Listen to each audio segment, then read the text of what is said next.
So my plan today is to mount my camera so I can take video of my lathe. Now this light is very stable and it sits where you put it, which is cracking. And I've got a spare one. So I reckon if I make an adapter for that thread, I can screw this boss to the ceiling and have the whole lamp captive. Alright, so we've got the verniers. Yeah, there's a flat on one side. These are pretty good at measuring diameters. So on the diameter, we reckon OD of that thread is about 0.684. We've used a thread gauge there, and it mates up pretty well on 26 threads per inch in the old book of words and what have you. 26 threads per inch, and it gave us a depth of cut of say 25 thousandths, which gives me 0.634 inches. So the internal diameter is just a bit over 5/8. So I'm going to drill and then remount a 5/8 hole. Then I'm going to tap it to fit this thread so that I can adapt the thread there. We'll take this this to pieces and see what we've got. Perfect pattern screwdriver. It's called a perfect pattern for a reason, boys. This is a pretty standard machine light.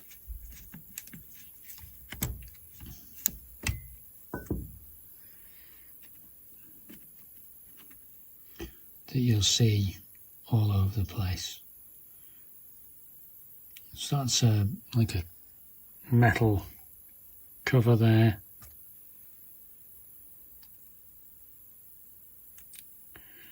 A couple of little washers sitting on a plate.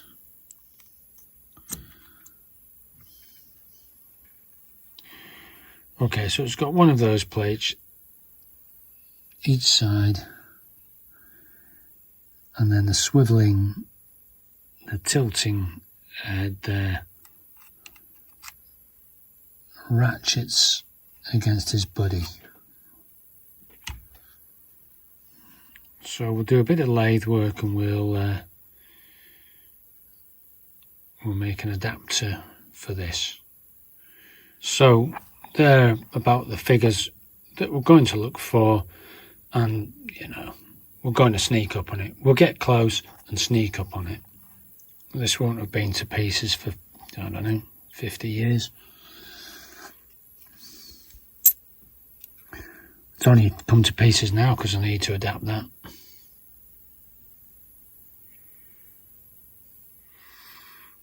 Might as well pull this piece out. It's like the links of a chain on my push bike.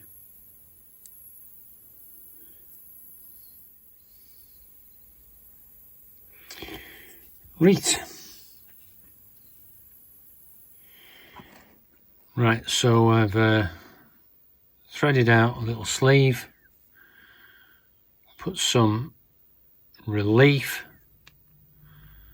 for this to sit in, marked up the centre line.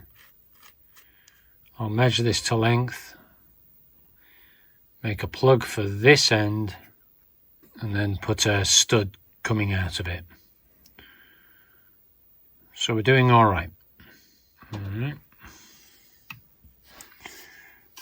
So just a quick line on there. The old die chem, which is lovely and smells fantastic. I'll mark that off and probably put a stud in about the same length. The plug will be about the same length as that. Okay, so progress. We've got the sleeve made up with the relief.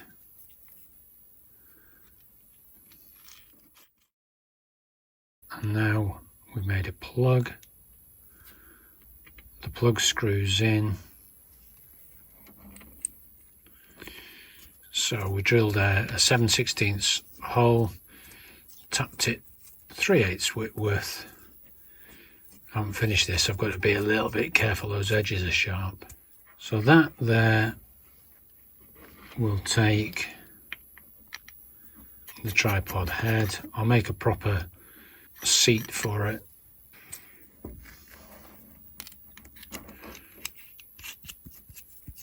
You get the idea. Okay, so we'll have the thread poking out there. So we've got a bit of stud locker in there.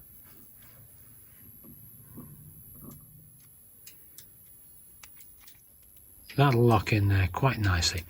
I'm going to tighten that up in the vise and then start working to get a nice parallel sided piece. We will cut this off to length and make a seat for the tripod head to sit on. Right, so the tripod mount will sit on there.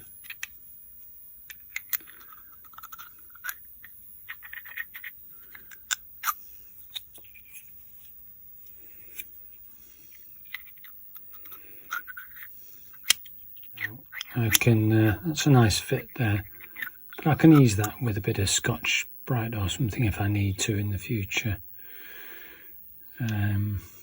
Yeah, okay. So we'll put the thread in here now and see how we go.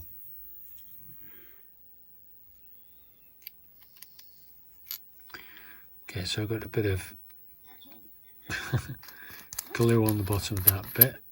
I forgot to show you what I was doing there, didn't I? Okay, so we've got some glue going on. I'll just give that a snick in the vise. Okay, so I've snicked that up in the vise.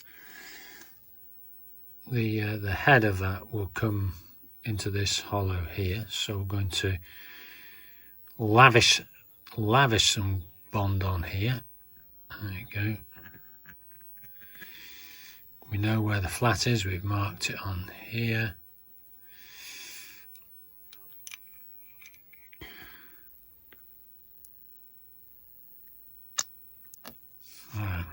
Plenty of glue to liu to who on there. And again, I'm going to snug that. Right, okay, so that's this lot glued up. I'll let that set.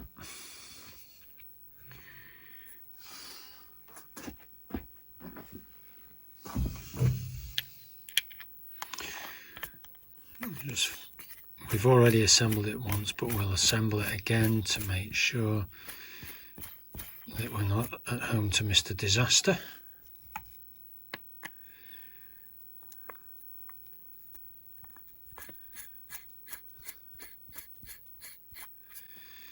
Okay, and then you'll be able to nip this up by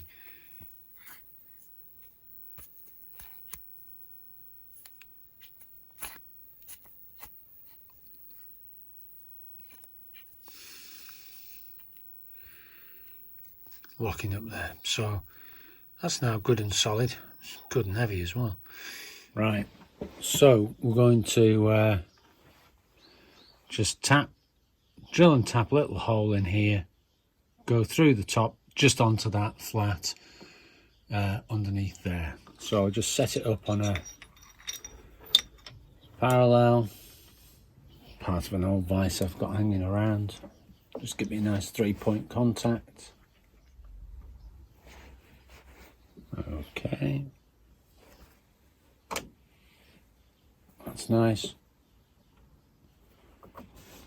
Put the quill in and just line it up by eye.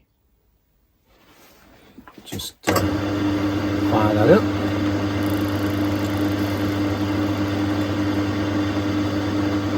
There we go. Indicator's running true. Okay, so what we're going to do is poke a hole, tap it, thread it.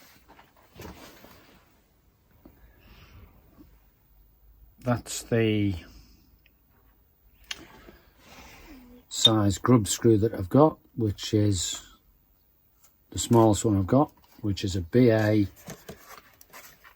number 6.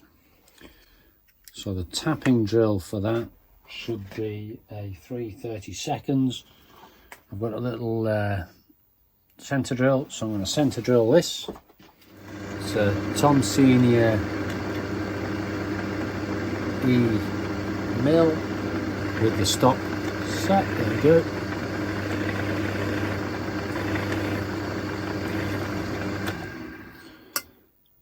I've got a little Albrecht chuck on there.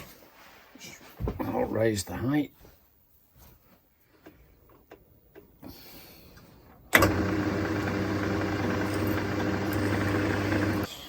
Right, in goes the spring centre. In goes the tap. Drop that down.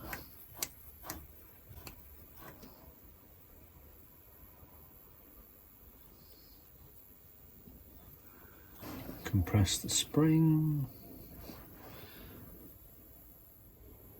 That seems to be stopping.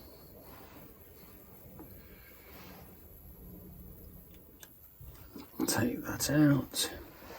That has cut some threads. So that's the first tap. Bottom tap. Engage the spring, go backwards. There's the click.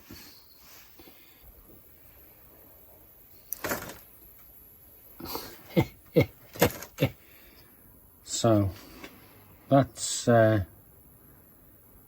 pin. What I'll do is I'll put it in this chuck and we will grind 3mm off the end. 3.8mm sticking out. I'm going to grind 3mm off here. There you have it. BA6 grub screw. Pico pico. And there we are, that's great. So that's good and tight. I'm going to guess that'll foul. Take a skosh off that with a file. Hardy, hardy, flipping ho. Where's the files gone? Dear Lord. For everything, a place for everything. The files were in the screwdriver drawer. Really? So a little diamond file, just take off the top of that. Okay, so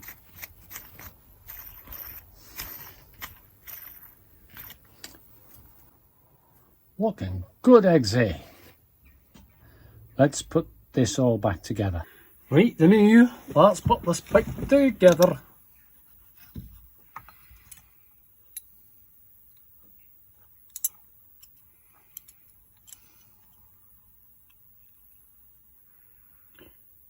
Okay, I've just had the sheer delight of trying to download Office to my Mac. Don't try and do it using Safari, use Chrome. That's all I'm saying. Safari choked off some of the scripting or something. Anyway, this little chain-like link is quite tight actually.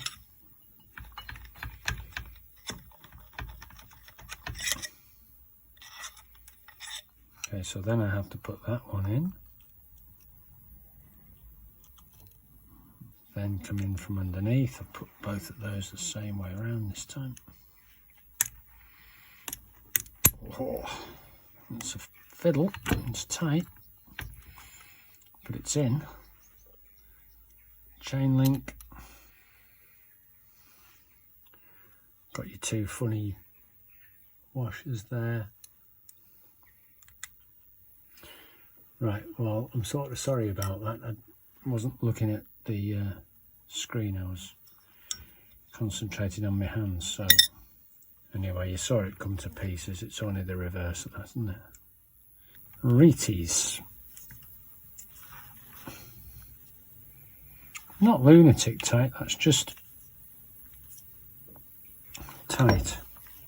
Yeah, sorry, I'm going to screw this to the ceiling now, but let's just remind ourselves what we did. So you can have your tripod head where you want it and just use your lock to lock it in whatever orientation you want. Main thing is this little snick. So if you need the snick around here, there's your snick, there's your lock. Okay, good-o. Yep, we're not on the ceiling, we're in the vise. I've taken the foot plate off, tighten the nut inside the base housing with the socket, and we'll capture that nut just by bending over these corners. So there's the foot plate on the ceiling above my lathe. There we go. And hopefully I can video some lathe work without too much vibration. Right, so that's the type of thing I wanted to video. Plenty of people have seen lathes working, but not that many videos with Smart & Brown 1024s. We'll fire up the 3-phase into gear.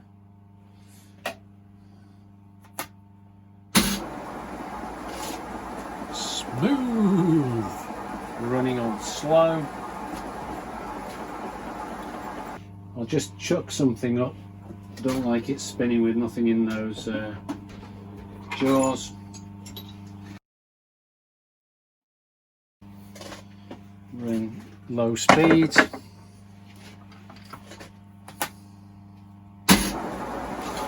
we go, spinning in slow speed. So that's 244. You can turn the speed up just by hitting the speed control at the far end. And at this end, I've got the high-low box. Hit the high box. Woo, baby!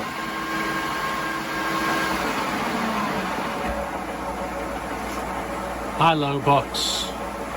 I tend to go up the speeds with the motor control, but I don't go down the speeds.